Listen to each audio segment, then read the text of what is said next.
ایک زمانہ تھا جب برصغیر پاک و ہند کے بیشتر گھرانوں میں صبح سویرے چائے کے ساتھ باقر خوانی کے سوندھے اور کرارے ذائقے سے لطف اندوز ہوا جاتا تھا، لیکن اس دلچسپ حقیقت سے شاید ہی کوئی واقف ہو کہ دودھ، میدے، گھی، شکر اور تل سے بنی اس کرکری تندوری ٹکیا کے نام کے پیچھے ناکام عاشق کی ایک داستان پنہاں ہے۔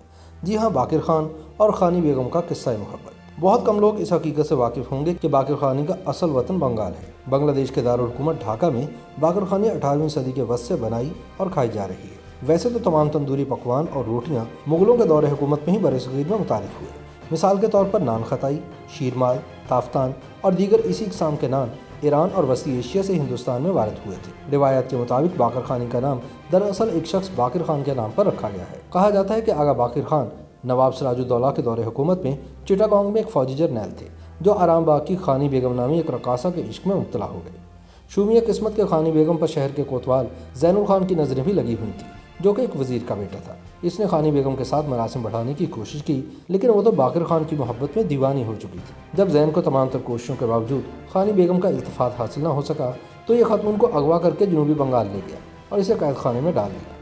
باقر خان کو جب یہ خبر ملی تو اس کے پیچھے گیا اور زین کے ٹھکانے پر حملہ آور ہو گیا۔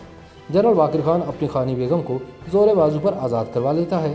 ادھر بدنیت اور سازشی زین الخان بچ کر فرار ہونے میں کامیاب ہوتا ہے اور پھر روپوش ہو جاتا ہے۔ زین الخان کی گمشدگی سے افواہ پھیلتی ہے کہ باقر خان نے اسے قتل کر کے اس کی لاش کہیں چھپا دی ہے۔ نتیجتاً باقر خان اور خوانی بیگم کو گرفتار کر لیا جاتا ہے۔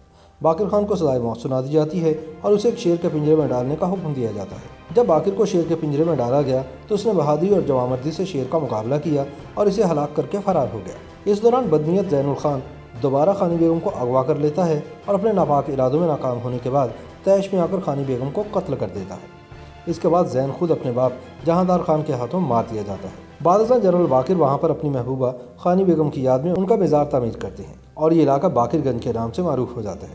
باقر اور خوانی کی عشق اور محبت کی اس لازوال داستان سے متاثر ہو کر بنگال کے مقامی نان بھائی اپنی مقبول پروڈکٹ کا نام باقر خوانی رکھ دیتے ہیں۔ ایک اور روایت کے مطابق آغا باقر خان نے خود اس روٹی کو باقر خوانی کا نام دے کر اپنی محبت کی داستان کو امر کر دیا تھا۔